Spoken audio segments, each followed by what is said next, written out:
Bienvenue dans le Moment MMA, émission du mercredi 9 juillet 2025. Et on commence tout de suite avec Max Holloway, ancien champion des poids plumes, actuel détenteur de la BMF. Une ceinture, c'est vrai, on peut le dire, un peu en chocolat, je vous l'accorde, mais il était important de le préciser. Le 19 juillet prochain, ce sont les adieux de Dustin Poirier. C'est comme ça en tout cas qu'on nous présente, qu'on nous vend ce combat. Mais n'oublions pas que face à lui se dresse une autre légende de l'UFC, Max Holloway. Il a abordé plusieurs points dans l'interview dont je vais vous parler, à commencer par son poids. Il ne retournera pas chez les poids plumes. Il juge avoir fait dans cette catégorie tout ce qu'il avait à y faire, et les plus beaux défis maintenant pour lui se présentent chez les poids légers. Et bien sûr, il ajoute aussi que c'est beaucoup plus facile de faire le poids en léger qu'en plume, plutôt logique, mais ce qu'il met en avant, c'est le côté récupération. Quand il sort d'une grosse séance d'entraînement, il peut, lorsqu'il combat en poids léger, se permettre de manger un petit peu plus de protéines pour améliorer ou pour accélérer sa récupération, ce qui n'est plus du tout possible à ce stade de sa carrière lorsqu'il combat en poids plume. Alors que faire chez les poids légers? Certains pourraient croire qu'il ne va que chasser des combats lui permettant de faire un maximum d'argent, un maximum de vues. Bien sûr, ça l'intéresse, mais l'objectif numéro un reste la ceinture. Et avec la montée d'Ilia Topuria et surtout la prise de ceinture de Topuria, il pense plus que jamais que tout est réuni pour qu'avec une grosse performance face à Dustin Poirier, il puisse griller la priorité à tout le monde et combattre justement pour le titre. Quand Topuria est monté, il a été très heureux. Il s'est dit c'est bien, s'il prend la ceinture, ça peut jouer pour moi. On a une histoire tous les deux. Et en plus, quand il a été annoncé que Topuria affronterait Oliveira, double satisfaction, il a aussi une histoire avec le Brésilien. Maintenant, on le sait, c'est Topuria qui est reparti avec la ceinture. Lui est prêt à l'affronter si l'UFC lui en donne l'opportunité. Question du journaliste. Lors de ton combat face à Dustin Poirier, tu peux devenir le premier combattant à réussir une défense de la BMF. Est-ce que ça compte pour toi? Réponse, pas du tout, ça n'importe peu. Ce que je veux surtout, c'est ne pas perdre une autre trilogie avec un 3-0. C'est vrai qu'il a pris un 3-0 face à Volkanovski. Il ne veut surtout pas prendre un 3-0 face à Dustin Poirier. Je n'avais pas vu les choses sous cet angle. C'est vrai que c'est assez intéressant à souligner. Cette trilogie face à Poirier, justement, elle est quand même très particulière. Entre le premier combat et le combat qu'on va avoir le 19 juillet, donc le troisième, quand même 13 ans seront passés, ça n'est pas rien. Il nous a d'ailleurs appris, Holloway, que lorsqu'ils se sont affrontés pour la deuxième fois, le combat était allé à la décision, et lorsque la cloche a retenti à la fin du combat, il pensait en avoir fait assez pour repartir avec la victoire. Les juges n'ont pas vu les choses comme ça et l'ont attribué à Dustin Poirier. Et puis deux derniers points concernant Holloway, j'en parlais dans les dernières émissions, on a des statistiques, des paris qui sont sortis sur qui pourrait être main event si un UFC avait lieu à la Maison Blanche. Premier, Dustin Poirier. Deuxième, Max Holloway. Dustin Poirier va se retirer, donc il reste Max Holloway. Est-ce qu'il serait partant, lui, pour combattre là-bas? Bien sûr, il le serait, ce serait une grande fierté. Et il a une petite proposition. Ceux qui repartent avec le Performance of the Night, plutôt que de toucher de l'argent, ils touchent une exonération d'impôts sur leur cachet de la soirée. Je pense que c'est une proposition qui va beaucoup faire parler. Et puis enfin, il a révélé qu'il ne sait pas encore vraiment quand il va prendre sa retraite, combien de combats, combien d'années. Alors il parle de 2 ans et de 4 combats, mais ce qui compte pour lui, c'est de continuer à pouvoir rivaliser avec l'élite. Et lorsqu'il verra que ça n'est plus possible, qu'il devient un combattant peut-être du top 10, voilà qu'il ne peut plus rivaliser avec le top 5, alors le moment sera venu de se retirer. Je profite d'être sur ce sujet pour vous afficher la carte de cet événement à l'écran. Ça y est, c'est fait. Dana White a officialisé la carte principale. Holloway Poirier, Costa Kopilov, Hollande Rodriguez, Igué Pitbull, Michael Johnson, Daniel Zellhuber. C'est vrai que la carte principale, pour un pay-per-view, c'est quand même un petit peu léger, vous en conviendrez. Je vous mets aussi les prélims. Alors je comprends pas trop, on a par exemple Vettori et Allen sur les prélims, qui auraient d'après moi mérité d'être en carte principale ou au moins en main event des prélims. Ça n'est même pas le cas. Je trouve ça quand même un peu dur pour eux. Direction la France maintenant, William Gomis sera de la partie à l'UFC Paris. C'est lui qui l'a annoncé et il part se préparer en Thaïlande. Souhaitons-lui le meilleur et espérons qu'il soit de nouveau sur le chemin de la victoire à l'issue de cette soirée. Et puisqu'on est à Paris, on parlait hier d'un combat entre Ruffy et Benoît Saint-Denis. Le moins qu'on puisse dire dans les commentaires, c'est que vous n'êtes pas vraiment, vous ne voyez pas vraiment Benoît Saint-Denis s'imposer dans ce combat. J'ai sélectionné le message de Fabre qui me dit Ruffy c'est chaud en striking pour BSD vu ce qu'on connaît de sa défense. Je suis entièrement d'accord avec toi. Ruffy ça frappe fort, ça va vite, c'est précis. Benoît Saint-Denis, ça a tendance à défendre avec le menton. En effet, ça peut être un problème, et c'est aussi ce que me disait Younes Rub et beaucoup d'autres d'entre vous. On va chez les poids plumes maintenant avec Diego Lopez. Tout portait à croire qu'il allait affronter Yair Rodriguez. Finalement, ça ne se fait pas. Je vous le cite. Je savais que ça allait être très difficile de conclure un combat avec Yair Rodriguez. On sait qu'il aime bien s'asseoir et attendre que tout lui tombe dans les mains comme si c'était un cadeau. Moi, c'est l'opposé. Jean Silva voulait combattre, alors on va s'affronter. Je pense personnellement que Rodriguez a peut-être perdu une occasion de devenir le prétendant numéro 1 indéniable en affrontant Diego Lopez.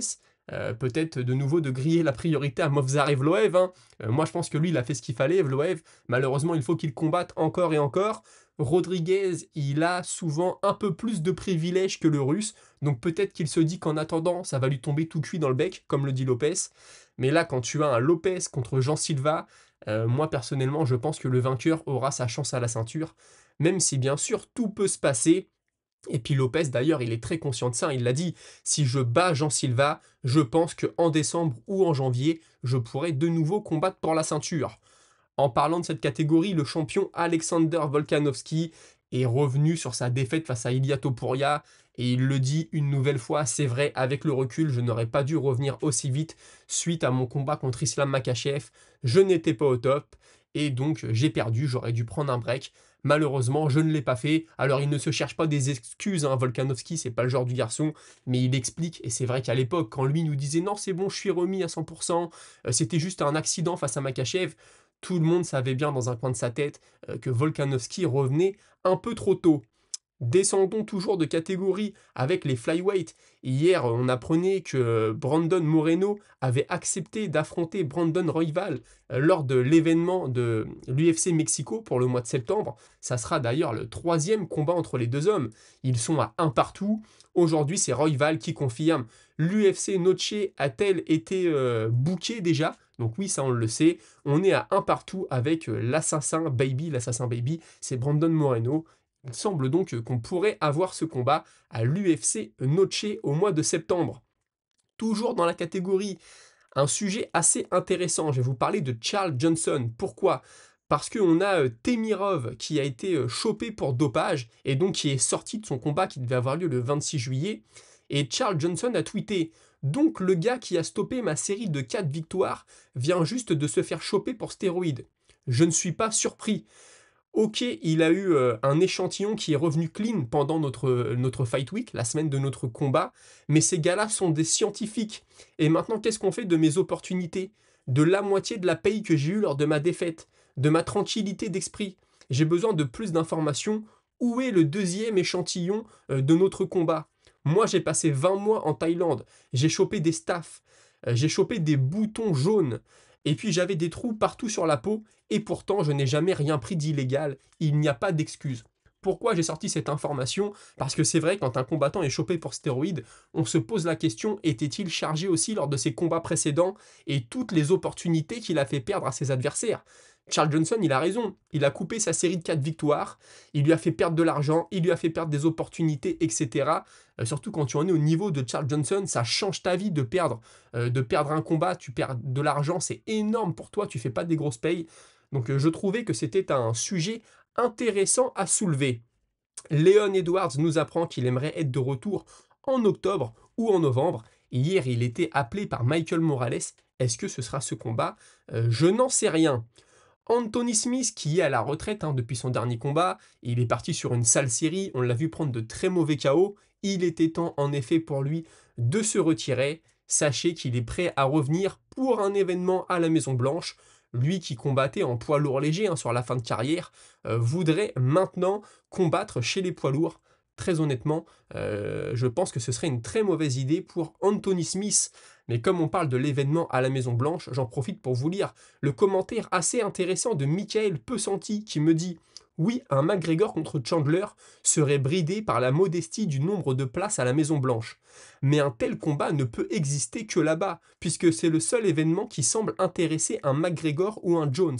Alors à choisir entre ça ou rien, l'UFC pourrait bien choisir ça. C'est vrai que tu as raison, j'avais pas vu les choses comme ça. Si Jones et McGregor ne reviennent que pour cet événement, alors en effet, hier on disait, c'était l'idée d'Ariel Helwani, McGregor ou Jones, ça vend super bien, tu remplis une salle, tu vends des billets super chers. À la Maison Blanche, 25 000 personnes, tu vas pas faire énormément d'argent. Mais en effet, si c'est le seul moyen de les faire revenir, alors en réalité, pourquoi pas? Je pense que tu as raison. Alexander Volkov, maintenant, il est plutôt enclin à prendre toutes les options qui s'offrent à lui.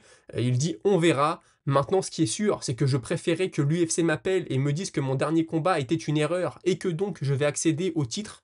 Son dernier combat, c'était la défaite très serrée contre Cyril Gane. Dana White était venu le voir en coulisses pour lui dire que d'après lui, c'est Volkov qui avait gagné, hein, justement.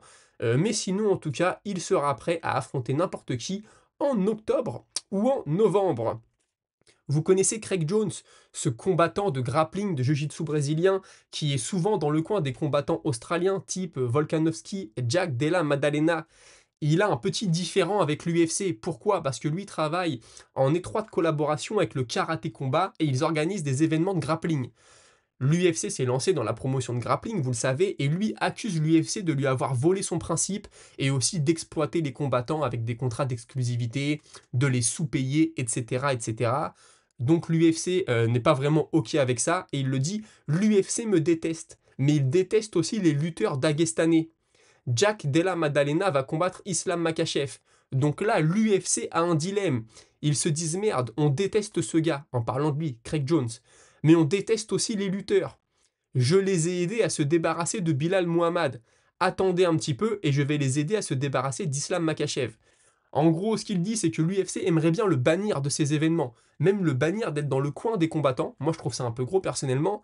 Mais d'un autre côté, ce qu'il dit aussi, c'est que grâce à lui, il a des combattants qui trouvent la recette à la lutte dagestanaise, qui peuvent battre des Dagestanais, et que l'UFC, avoir des lutteurs qui sont jugés parfois un peu chiants par le grand public, en tant que champion, ça les gêne. Donc en fait, ils ont besoin de lui.